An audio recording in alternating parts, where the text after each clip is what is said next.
All right, so looks like we're diving into Hegel today, huh? Yeah, And I know he's one of those philosophers that everyone likes to name drop, right. but not that many people really grasp. Yeah, that's true. But luckily, that's why we're here. Exact. We're going to be distilling all of these dense texts and articles you sent us into something a philosopher can really sink their teeth into. That's the plan. So first things first, let's get a little bit of context here. Sure. Hegel, born 1770, died 1831, right in the era of German idealism. Yeah, smack dab in the middle of it. Yeah, we're talking Confucius, Schelling. The big names. Yeah, these guys were really revolutionizing philosophy. Absolute. And Hegel was right there in the thick of it. Yeah. But he wasn't just content to kind of add to the conversation. Yeah. He wanted to create a system, a complete philosophical edifice to cover everything. Oh, yeah, he was very ambitious. Yeah, ambitious doesn't even begin to cover it. So this is where it gets really interesting for you as a philosopher. Okay. This ambition, this drive to systematize, it's led to so many different interpretations of his work. That's right. And people are still debating to this day what Hegel really meant. Absolutely. And these debates are not just academic squabbles. Right. They really strike at the heart of how we understand Hegel's project and its relevance for us today. Yeah. And we can roughly group these interpretations into kind of three camps. Okay, let's break it down. Okay. So first we've got the traditional metaphysical view. This is the Hegel that tends to make modern philosophers a little nervous. Right. This is the Hegel who's seen as a mystic obsessed with the absolute and the unfolding of spirit in history. Yeah, and to be fair, the guy did say philosophy has no other object but God. He did say that. Right, in the philosophy of Rome. Yeah, So there's definitely a strain of this kind of grand metaphysical thinking in Hegel. Right. But a lot of contemporary philosophers find this approach maybe a little outdated, a little too speculative for their tastes. Which brings us to camp number 2. Yeah, the post-Kantian view. Yeah. This view sees Hegel as essentially picking up where Kant left off, continuing this project of critiquing reason itself. It downplays the God stuff and focuses on how reason develops historically and socially. And this is where it gets really interesting, I think. Yeah. Because this interpretation connects directly to some of the big names in contemporary philosophy. Exactly. People like Robert Brandom and John McDowell, who were doing groundbreaking work on language and normativity. Yeah. So it really opens up a way of engaging with Hegel that feels relevant to current philosophical debates. Exactly. And then finally, we've got the revised metaphysical view. This view tries to find a middle ground. Okay. It acknowledges that Hegel was concerned with metaphysics, with trying to understand the fundamental structure of reality, Right. but without all the kind of mystical baggage of the traditional view. So not a personal God, but more like the deep logical structure of being itself. Exactly. This view often points to Hegel's commitment to what's called conceptual realism, this idea that our concepts don't just float around in our heads, but actually latch onto real features of the world. So even just understanding how to read Hegel Right. is a philosophical project in itself. It is. But you didn't just send us articles about interpretations. No. You want to grapple with the source material, with the actual text. That's right. And you've chosen some of his most notoriously difficult works. I have, and I think we should start with the phenomenology of spirit. Okay. This one's considered by many to be Hegel's most challenging work. It's like the prequel to his entire system, right? Right. Imagine it as a journey through different forms of consciousness, from basic sensory awareness to increasingly complex ways of understanding ourselves and the world, culminating in what Hegel calls absolute knowing. Okay, wait, stop right there. Absolute knowing. Yeah. That's one of those phrases that gets thrown around a lot. But what does it actually mean?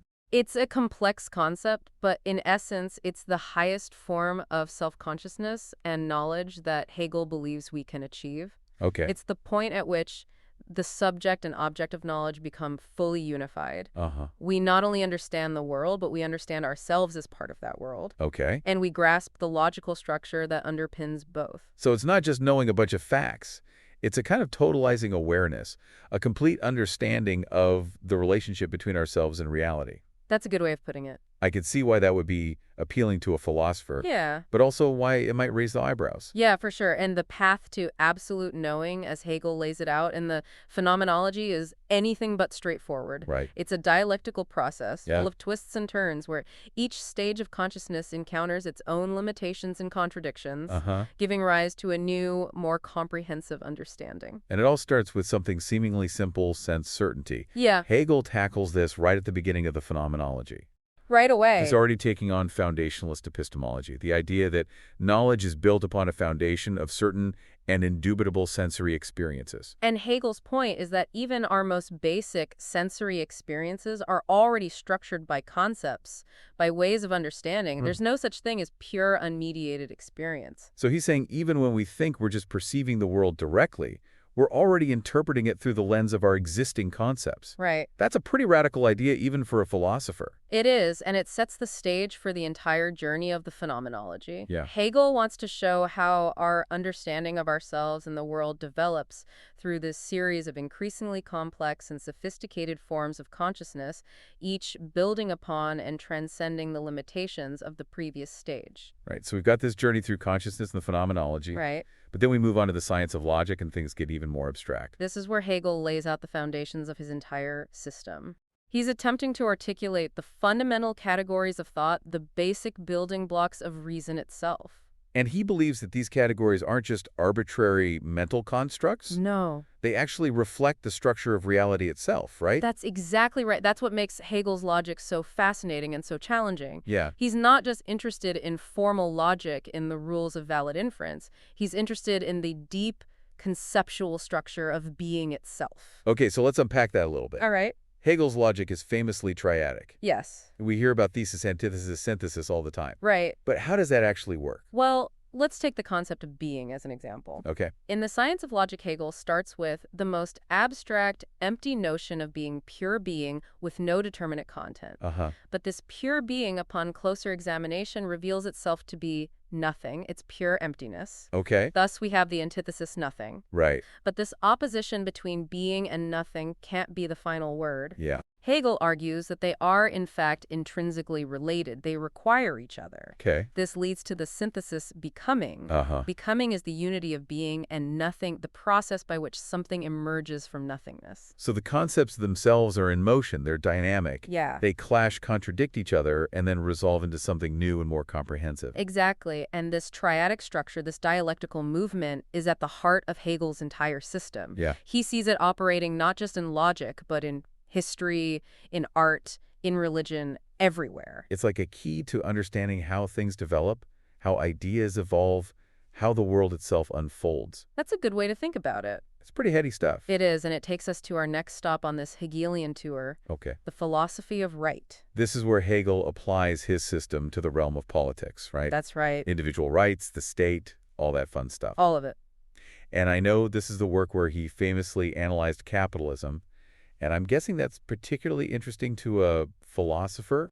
Absolutely. But before we get to that, it's important to understand the context of Hegel's political thought. Okay. Hegel is working within the framework of German idealism, which emphasizes the role of reason in shaping our social and political institutions. And this leads him to some pretty surprising conclusions. It does. For example, he actually defends constitutional monarchy as the best form of government. Right. He argues that monarchy, when properly constituted, can embody the unity and rationality of the state in a way that other forms of government can't. Now, hold on a second, constitutional monarchy. Yeah.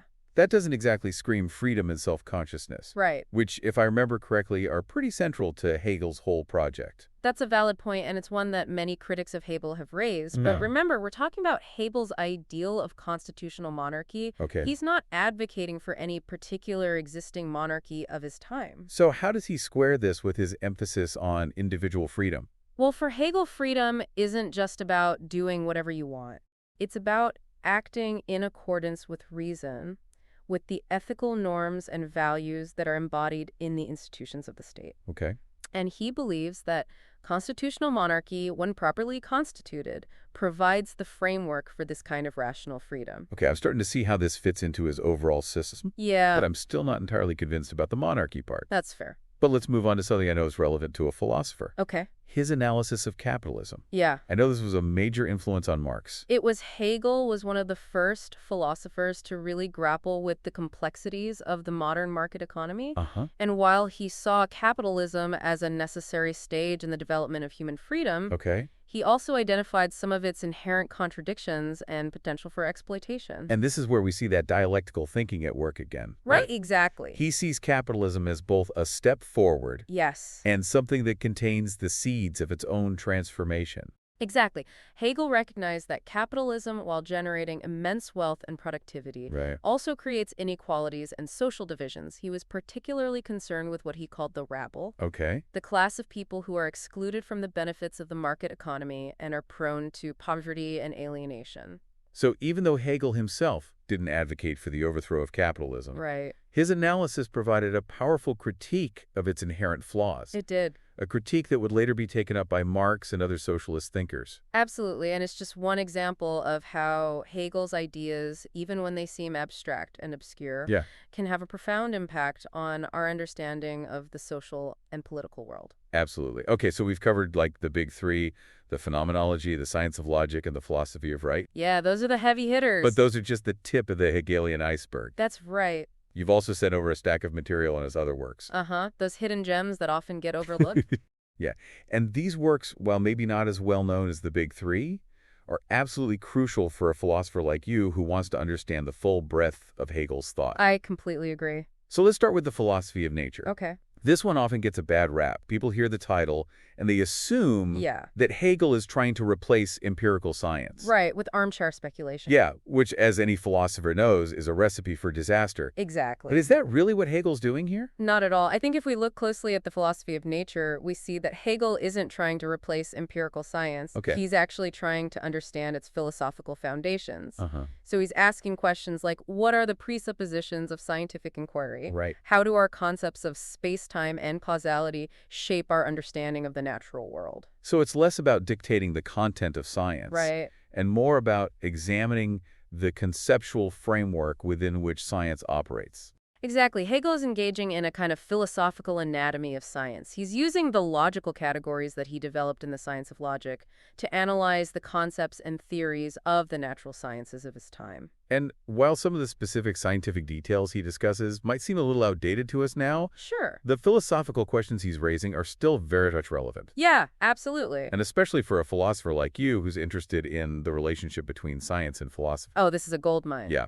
Yeah, for instance, Hegel grapples with the relationship between mechanism and teleology in nature. Uh-huh. Are natural processes driven by blind mechanical laws, or are they directed towards some kind of purpose or goal? Yeah, and this is a debate that continues to rage on in contemporary philosophy of biology and discussions about the nature of evolution. Absolutely. So reading the philosophy of nature isn't about getting a crash course in 19th century science. No. It's about engaging with some of the deepest philosophical questions about the nature of the natural world and how we understand it. I think that's a great way of putting it. Okay, so speaking of grand narratives, Yeah. let's move on to the philosophy of history. Okay. This is the work that cemented Hegel's reputation, for better or worse, Right. as the philosopher of history. Yeah, the philosopher of history. And it's where he lays out his infamous idea of the cunning of reason, right? That's right. That's the idea that history is guided by a rational force, even though individuals act according to their own, often selfish and short-sighted desires. And it's a concept that's both fascinating and deeply problematic. Yeah, it is. On the one hand, it offers this really compelling way of thinking about historical progress, Uh-huh. about how individual actions, even those that seem chaotic and destructive, can contribute to the long-term development of human freedom and rationality. Yeah, like it all works out in the end. Right. But on the other hand, it's been accused of justifying all sorts of historical atrocities, Oh, absolutely. of seeing even the most horrific events as part of some grand predetermined plan. And to be fair, Hegel's own application of the cunning of reason can be very troubling. Yeah, He tends to see European history as the culmination of historical progress, right. which has led to accusations of Eurocentrism and a kind of historical determinism. So how should a contemporary philosopher approach the philosophy of history then? That's a great question. Is there anything to salvage from this idea of the cunning of reason? I think there is, but we have to be careful. We can't simply accept Hegel's own interpretation of history at face value. Okay. Instead, we can see the cutting of reason as a kind of heuristic tool, Uh-huh. a way of trying to make sense of the complex and often contradictory forces that drive historical change. So it's less about saying that history is inevitably moving towards some preordained goal, Right. and more about trying to discern patterns and meaning in the seemingly chaotic flow of events. Exactly. And even if we reject Hegel's specific historical judgments, the philosophy of history raises a host of important questions about the nature of historical understanding, the relationship between individual action and historical forces, and the possibility of finding meaning and direction in the past. Questions that continue to resonate with philosophers today. For sure. All right, so we've tackled nature Yeah. and history. Uh-huh. Let's move on to something a little more, Little lighter. do we say aesthetically pleasing? Okay. Hegel's aesthetics. Here we see Hegel's system applied to the realm of art and beauty. Yeah. And it's where he develops this famously controversial idea of the death of art. The death of art, that sounds pretty bleak. Yeah, it does a little bit. Is Hegel saying that art is no longer relevant? That it's been superseded by other forms of cultural expression? Not exactly. He's not saying that art itself is dead or that it has no future. Okay. What he's arguing is that art, at least in its classical form, Okay. has reached a point of culmination. Uh-huh. It can no longer adequately express the complexities of modern consciousness. So it's more of a transformation than a death. Right. Hegel sees this transformation as a necessary one, a reflection of the development of human consciousness itself. And what does this new transformed art look like for Hegel? Well, he's particularly interested in romantic art, literature, music, painting, Uh-huh. which he sees as capturing the inner life, the subjectivity of the modern individual. Okay. He argues that romantic art is able to express the complexities and contradictions of modern experience in a way that classical art, with its emphasis on harmony and balance, can't.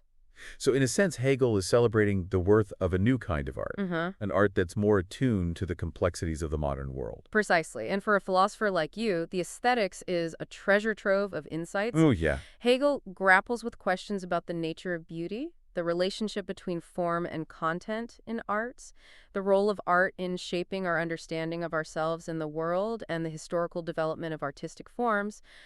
Yeah, it's a rich and complex work that can deepen your appreciation for art, challenge your assumptions, and inspire you to think about art in new and unexpected ways. I totally agree. Now, let's move on to another topic that's central to Hegel's thought, Okay. and one that I think is particularly relevant to a philosopher who's grappling with the big questions. Okay, lay it on me. Religion. Religion, this is where things get really tricky with Hegel. Yeah, it's a slippery slope. I mean, his own views on religion have been the subject of endless debate. Absolutely. Was he a devout Christian? Right. The pantheist and atheist in disguise? Who knows? I mean, there's textual evidence to support all sorts of interpretations. It's true, Hegel's relationship to religion is incredibly complex, but I think one thing is clear, he took religion very seriously. Yeah. He saw it as a fundamental expression of the human spirit, a way of grappling with the ultimate questions of meaning and existence. And he believed that philosophy could learn a lot from religion, right? Yes. Not in the sense of blindly accepting religious dogma, No. but in the sense of understanding the deep human needs and aspirations that religion addresses. Exactly. Hegel saw religion as a kind of pre-philosophical attempt to understand the relationship between the finite and the infinite, between the human and the divine. Okay. And he believed that philosophy, while it couldn't simply accept religious beliefs at face value, Right. could nonetheless learn from the ways in which religion had grappled with these ultimate questions. So in his lectures on the philosophy of religion, Hegel takes us on this tour of different forms of religious consciousness. He does. From primitive nature religions to Christianity, which he saw as the highest form of religion. Yeah, the consummate religion. And his analysis of Christianity is particularly fascinating and controversial. It is. He saw Christianity as the consummate religion because it embodies this idea of the incarnation, the union of the divine and the human in the person of Jesus Christ. Right. But he also emphasized the importance of understanding Christian doctrines philosophically, of moving beyond just the literal interpretations of religious myths and symbols. Yeah, which, as you can imagine, didn't go over well with some of his more traditionally minded contemporaries. No, I can imagine they weren't too thrilled. They accused him of watering down Christianity, of turning it into some kind of abstract philosophical system. Right.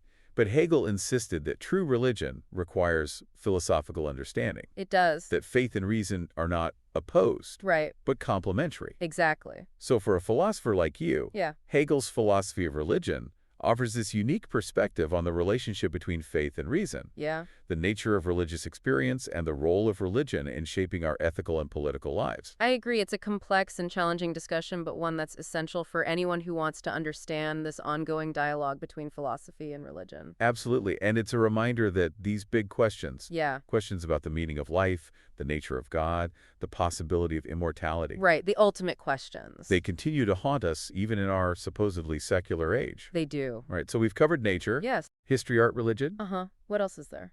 Well, we can't forget about Hegel's lectures on the history of philosophy. Oh, these are essential reading for any philosopher. I've heard that these lectures are like a masterclass in philosophical thinking, They are. that they bring the history of philosophy to life in a way that few other writers have been able to achieve. They really do. Hegel takes us on this whirlwind tour of Western philosophy, from the pre-Socratics to his own contemporaries like Kant, Fichte, and Schelling. Wow. But he's not just giving us a dry chronological account of who said what. Right. He's showing how these philosophical ideas develop over time, how they emerge from and respond to the historical and cultural contexts in which they arise. So it's not just a history of philosophy. It's a No. philosophy of the history of philosophy. Exactly. Hegel sees the history of philosophy as a kind of dialectical process where each philosopher builds upon and critiques the ideas of those who came before. Uh-huh. And he believes that his own philosophical system represents the culmination of this process, the highest stage of philosophical development. Now, whether or not you agree with that assessment, there's no denying that Hegel's lectures on the history of philosophy offer a fascinating and insightful perspective on the evolution of Western philosophical ideas. Absolutely. He's able to connect the dots to show how seemingly disparate thinkers are actually engaged in a common conversation, grappling with the same fundamental questions, and he does it all with his signature wit and erudition. So there you have it. We've covered a lot of ground, from the phenomenology to the philosophy of nature, from the getting of reason to the death of art, and we've just scratched the surface. Yeah, Hegel's one of those thinkers you can spend a lifetime exploring, and new insights and interpretations continue to emerge, but hopefully we've given you a solid foundation, a map of the terrain, so to speak. Right now, it's your turn to delve into those texts, to grapple with those concepts, and to see how Hegel's ideas can inform and challenge your own philosophical journey. Speaking of journeys, let's talk about how this all relates to your philosophical journey. Okay. I mean, we've unpacked all of these really dense texts and hopefully extracted some of that pure Hegelian gold. Hopefully. But what does it all mean Right. for a philosopher like you grappling with these ideas today? That's the key question, isn't it? Yeah. We can admire Hegel's system from afar, Right. but the real challenge is to see how it can actually inform and enrich our own philosophical thinking. Exactly. So for a philosopher engaging with Hegel today, Uh-huh. where do you think the real aha moments lie? That's a good question. What are those nuggets that might spark new lines of inquiry or challenge existing assumptions? Well, I think Hegel's concept of recognition is particularly relevant for Okay. contemporary philosophy. This idea that our sense of self, our very identity, is shaped through our interactions with others, Right. that we become who we are through a process of mutual recognition. Yeah. It's incredibly powerful. It really is. And it's like he's anticipating all those conversations we're having now Yeah. about the ethics of care, about the importance of empathy and social connection for human flourishing. Exactly. And it's not just about feel-good emotions. Right. Hegel sees recognition as this fundamental condition for ethical and political life. Right, huh? He argues that a just society is one in which all individuals are granted the dignity of recognition. Right. A society where everyone has the opportunity to participate in this shared project of self-realization. So for a philosopher grappling with questions of social justice, political philosophy, even the philosophy of mind, Yeah. Hegel's concept of recognition offers a really rich and challenging framework Absolutely. for thinking about these intersubjective dimensions of human experience. For sure. And then there's Hegel's analysis of Sittlichkeit, Okay. often translated as ethical life or ethical order. Okay. He's not just concerned with abstract moral principles. Right. He wants to understand how these ethical norms and values are actually embodied in concrete social practices and Yeah. institutions like the family and civil society. And this is where things get really interesting. They do. Because Hegel doesn't present this rosy, harmonious picture of ethical life. No. He sees these institutions as inherently in tension with each other. Right. The family, for example, provides a kind of immediate, unreflective sense of belonging. Yeah. But it can also be a site of oppression and inequality. Right. Civil society, on the other hand, emphasizes individual rights and freedoms, Uh-huh. but it can also lead to atomization and a loss of community. So he's not offering any easy answers here. No. He's presenting us with this complex and often paradoxical picture of ethical life, Yeah. one that forces us to confront the tensions and contradictions inherent in our social and political existence. And for a philosopher, Yeah. that's incredibly valuable. Yeah, I agree. Hegel's work is this constant reminder that the ethical life is not a simple matter of following rules or applying principles. Right. It's this messy, dynamic process of navigating complex social relationships and negotiating competing values. And speaking of complexity, we can't forget about Hegel's logic. Oh, yes, his logic. That's triadic structure, thesis, antithesis, synthesis. It's Yeah. not just this abstract formalism. No. It's a way of thinking about the world, about how concepts develop, how history unfolds. Exactly. And for a philosopher who's interested in logic, Hegel's work is a goldmine. Oh, yeah. He's really pushing the boundaries of traditional logic, trying to develop a system that can capture the dynamism and fluidity of thought itself. And there's that famous idea of the concrete syllogism, Right. which I know has sparked endless debates among Hegel scholars. Yeah, I've been in a few of those debates myself. So what's the deal with that? Well, it's a dense and challenging concept. Yeah. But the basic idea is that for Hegel, a syllogism isn't just this abstract form of reasoning. Okay. It can also have this necessary existence in the real world. So it's not just about deriving conclusions from premises. Right. It's about understanding how those logical relationships manifest themselves in concrete reality. Exactly. And this has implications for how we understand everything from the natural world to the development of human societies. It's a way of seeing logic not as something separate from reality, but as the very structure of reality itself. Okay, so we've got recognition, Yeah. ethical life, Uh-huh. logic. Right. These are just a few of those Hegelian threads that a philosopher might want to pick up and explore further. Sure, there are many more. But there's one more thing I want to touch on. Okay. Something we haven't explicitly discussed, but that I think is lurking beneath the surface of all of this. I'm intrigued. What is it? It's the idea of influence. Okay. Hegel's thought, whether we embrace it or reject it, Yeah. has cast this incredibly long shadow over the history of philosophy. It really has. It's like he planted these seeds Uh-huh. that have blossomed in the most unexpected ways. That's a great point. You can see Hegelian influences everywhere, even in philosophical movements that explicitly define themselves against Hegel. Exactly. Think about existentialism, for example. Okay. Sartre and Beauvoir were deeply critical of Hegel's system, Yeah. but they're also wrestling with many of the same questions Right. about freedom, authenticity, and the meaning of human existence. And then there's Marxism, of course. Marx famously turned Hegel on his head, rejecting his idealism in favor of this materialist conception of history.